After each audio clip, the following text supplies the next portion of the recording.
Le cercle RH, et ce n'est pas une table ronde aujourd'hui, mais un grand entretien avec Claire Silva. Bonjour Claire Silva. Bonjour. Vous êtes membre du comité de direction en charge des ressources humaines, la DRH du groupe AG2R, la mondiale.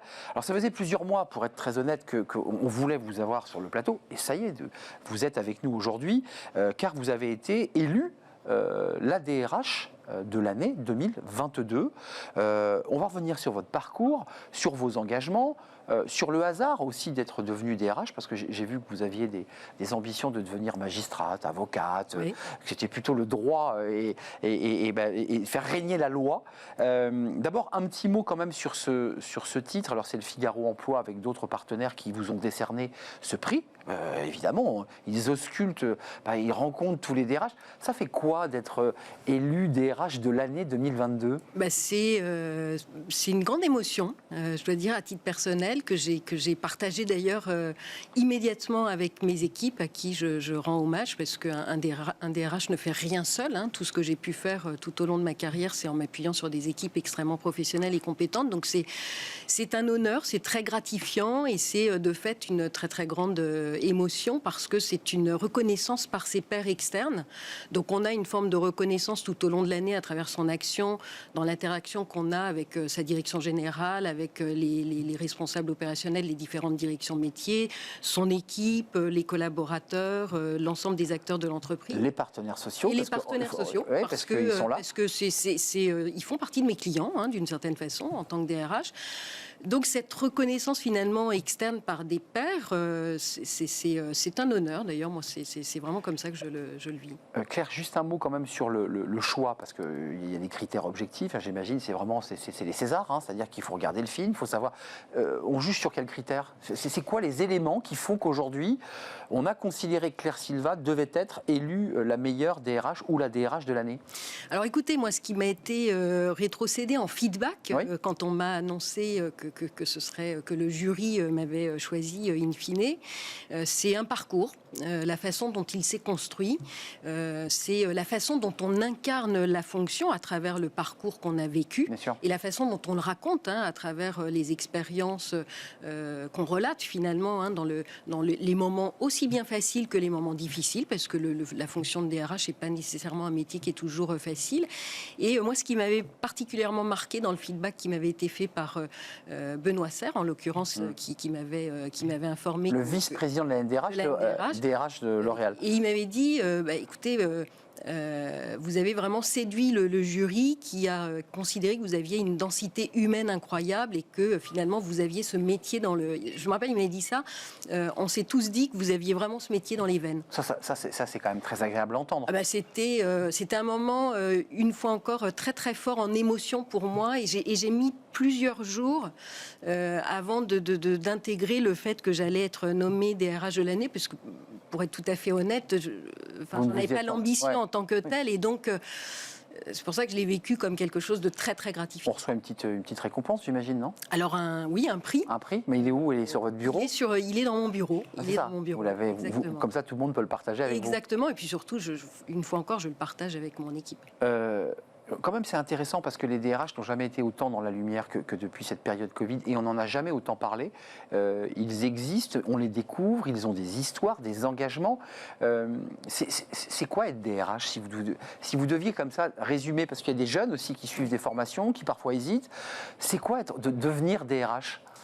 Alors devenir DRH, c'est une grande responsabilité. Alors déjà, on n'est pas DRH tout de suite, on est bébé RH, si je puis dire, au début. Donc on commence plutôt par des postes au sein des équipes. Moi, j'ai commencé plutôt par un poste de responsable ressources humaines, et puis très tagué relations sociales. Oui. Et puis ensuite, évidemment, on évolue, et surtout, en fait, c'est une grande responsabilité, en même temps tout à la fois une chance de gérer ce que j'appelle, moi, le capital humain. Et l'entreprise, il y a le capital financier, évidemment, mais sans le capital humain, elle n'est pas grand-chose. Donc, être DRH, c'est ça, c'est arriver à interagir avec l'ensemble des acteurs qui composent l'entreprise, les opérationnels, les collaborateurs, les partenaires sociaux, pour faire en sorte que tout ça arrive à se mettre en mouvement dans le même ensemble. J'aurais dû rajouter être une femme DRH au sein d'un COMEX, c'est-à-dire entourée de toute l'équipe dirigeante d'une entreprise. Ça a été compliqué ou pas, ça? Parce que vous êtes aujourd'hui quelqu'un qui comptait au sein d'AG2R La Mondiale, dont la voix porte, et l'air de rien et symboliquement, le fait d'avoir été élu meilleur DRH de l'année, ça joue évidemment dans, je dirais, le poids que vous avez et je dirais la voix que vous portez. Vous le sentez, ça, que c'est... Oui, alors en fait, je pense... En tout cas, chez AG2R La Mondiale, je dois dire que c'est un groupe dans lequel il est très agréable d'exercer. C'est pas un propos de circonstance. Parce que Thales, j'ai vu Thales, voilà. Thales, McDonald's, McDo, bon, c'est d'autres univers quand même. D'autres univers. Et d'ailleurs, chez Thales, quand j'étais directrice des relations sociales d'une grosse division, donc il y avait 5 divisions à l'époque, j'étais la seule femme et tous les autres étaient des hommes. Il faut avoir un peu de caractère quand même, non? Il faut avoir, oui. Je sais pas, faut pas se laisser un peu faire. de poigne quand même. Voilà, faut pas se laisser faire tout en restant dans son authenticité. Chez AG2R La Mondiale, j'ai été très très bien accueillie, donc j'ai pas eu besoin d'avoir le prix du DRH de l'année pour asseoir une certaine forme de légitimité et être reconnue dans l'exercice de mon métier. Ce que ça ajoute en plus depuis que j'ai eu ce prix, c'est que de temps en temps, j'ai certains de mes collègues du comité de direction groupe, quand on a des rendez-vous, des réunions, qui disent « Attention, voilà la DRH de l'année, il faut faire attention à ce qu'on dit maintenant. Donc voilà, c'est plus... On se chambre amicalement. Exactement. Concrètement, il y a un mot, parce qu'on va parler évidemment du télétravail, de tout ce que vous mettez en place, de vos équipes, de ce qui se passe aujourd'hui à AG2R La Mondiale, mais c'est quoi la partie la plus difficile de votre métier? C'est quand vous poussez une porte et face à vous, vous avez les syndicats, et on appelle ça le dialogue social, et vous savez, eux le savent, que ça va être un moment difficile. C'est pas simple, ça. Alors, le dialogue social, j'aurais presque envie de dire que les personnes avec lesquelles on passe le plus de temps, c'est les représentants du personnel. Bah oui. C'est les représentants des organisations syndicales. On discute, Exactement. Et moi, depuis très longtemps, dans la construction de mon parcours, d'ailleurs, c'est ce que je partage avec mes équipes souvent, je leur dis toujours, mais les partenaires sociaux, les représentants du personnel, ils en connaissent autant que nous, si ce n'est parfois plus. Bah oui. Et donc, ce sont des partenaires. Ils ont un niveau de grain très, très fin. Exactement. Donc, c'est pas le plus difficile. Le métier de DRH, ce qui très probablement est le plus difficile, c'est quand on a des situations individuelles ou des situations collectives très problématiques qu'on doit appréhender et où on doit prendre des décisions, puisqu'on est là pour faire respecter la loi, vous le disiez aussi tout à l'heure. C'est clair. Et donc, parfois, on prend des décisions dans un cadre plus contraint de procédures disciplinaires, par exemple. Et là, ça, c'est difficile. Et ça, c'est très difficile parce que, vous savez, souvent, j'ai des opérationnels qui disent, dans ce type de situation, « Mais toi, Claire, tu as l'habitude. » Eh bien non, on ne s'habitue jamais. Même si on en a mené des procédures de cette nature, on reste une femme, un homme qui exerce un métier de DRH. Vous exercez encore ce type de relation? Bien sûr. Ce n'est pas délégué aux équipes. Que mes équipes le gèrent, et sur certains dossiers qui sont plus sensibles, plus complexes, c'est moi qui le fais en direct. Et donc, vous n'oubliez jamais la dimension humaine. Et donc, quand vous devez prendre une décision, la faire valider, etc., et ensuite la concrétiser, je peux vous assurer que vous prenez largement le temps de peser les choses avant de le faire. Avec un petit nœud dans le ventre quand on va laisser la personne entrer et s'asseoir. Voilà, et puis surtout après l'entretien. Évidemment, la digestion de parfois de moments très intenses. Exactement, parce qu'on reçoit l'émotion de l'autre. Et on ne peut pas réagir, on est là pour mettre en œuvre quelque chose. Donc tirailler entre la règle et l'humain, en fait. Exactement. Un mot sur le télétravail et sur excusez-moi d'utiliser le mot de cette manière, mais la dérégulation finalement du rapport au travail. Oui. Vous étiez très en avance chez AG2R La Mondiale sur ces questions. Oui. Alors, des entreprises ont pris le train en marche, elles se sont dit, il y a le Covid, on va faire du télétravail, ce qui n'était pas le cas chez vous. Quand même, comment vous regardez ce monde du travail, cette génération Z, ces personnes qui rentrent dans une entreprise et qui vous disent, mais attendez, si j'ai pas ça, je viens pas. Tout ça est très complexe pour les DRH. C'est très compliqué. Et effectivement, il y a eu un phénomène d'accélération sur certaines évolutions, même si je pense que ça sera amené à se temporiser un peu ou à se calmer un peu dans les... Oui, je pense que... Vous savez, c'est comme dans tous les phénomènes d'accélération, à un moment donné, il y a un effet booster et puis après, ça vient on arrive sur un calmer palier. Un petit peu. Voilà, parce qu'il faut bien que les choses se régulent. Voilà, là, on sent quand même qu'il y a une grosse tension sur le marché de l'emploi. Exactement, c'est assez frénétique. Il y a une très très forte tension, en effet. Donc, nous, on était en effet très en avance sur le télétravail, puisque dès 2018, on a signé un accord unanime avec nos organisations syndicales pour offrir cette possibilité à tous nos collaborateurs, sans aucune distinction, tous ceux qui pouvaient y être éligibles, à raison de 2 jours par semaine.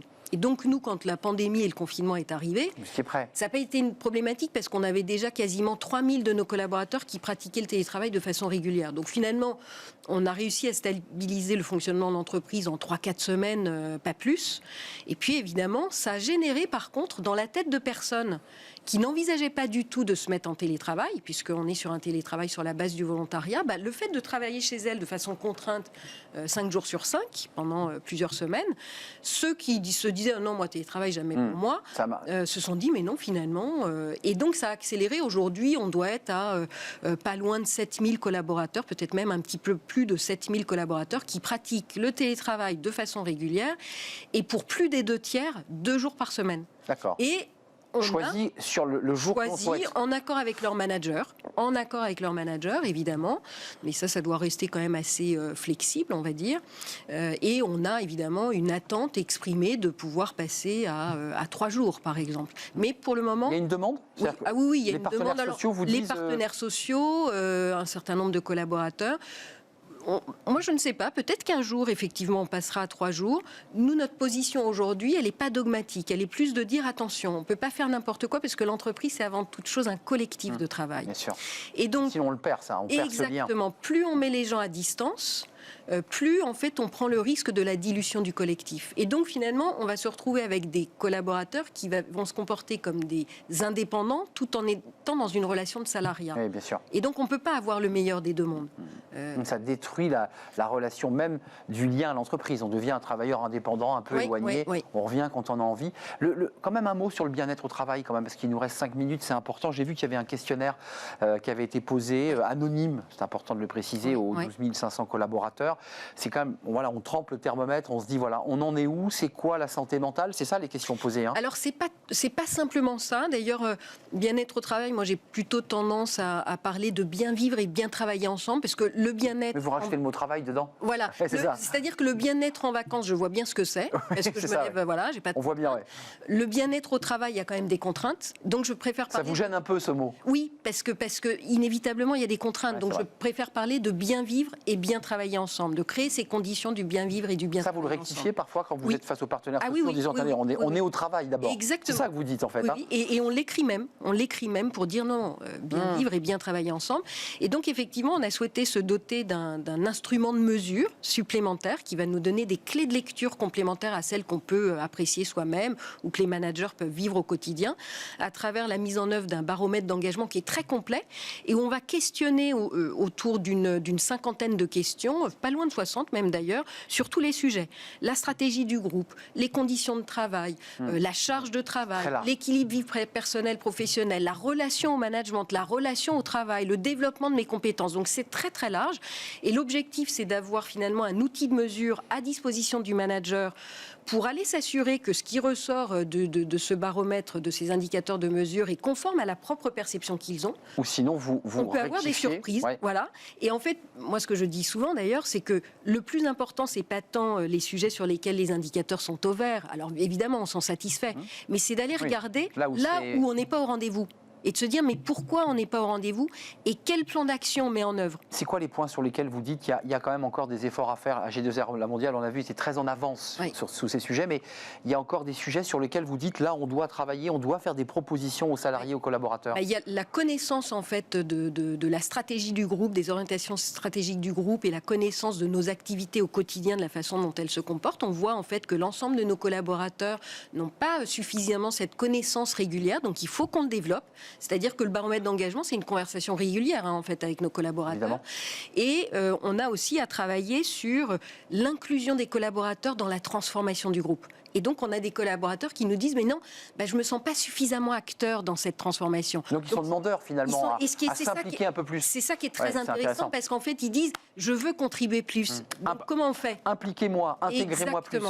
Avant de nous quitter, quand même, je ne sais pas si AG2R, la mondiale, est impactée directement par cette réflexion, mais on voit aujourd'hui par la révolution numérique, par la transformation du digital, l'intelligence artificielle, on nous dit que des métiers vont disparaître, qu'il va falloir commencer déjà à repenser recentrer et à repositionner des blocs de salariés vers d'autres métiers. Oui. Vous la portez aussi au sein du groupe, cette question ? Énormément, parce que c'est quelque chose que j'ai connu dans d'autres secteurs d'activité dans lesquels j'ai travaillé. En 2019, d'ailleurs, on a signé un accord avec nos organisations syndicales de gestion active et prévisionnelle de l'emploi et des compétences.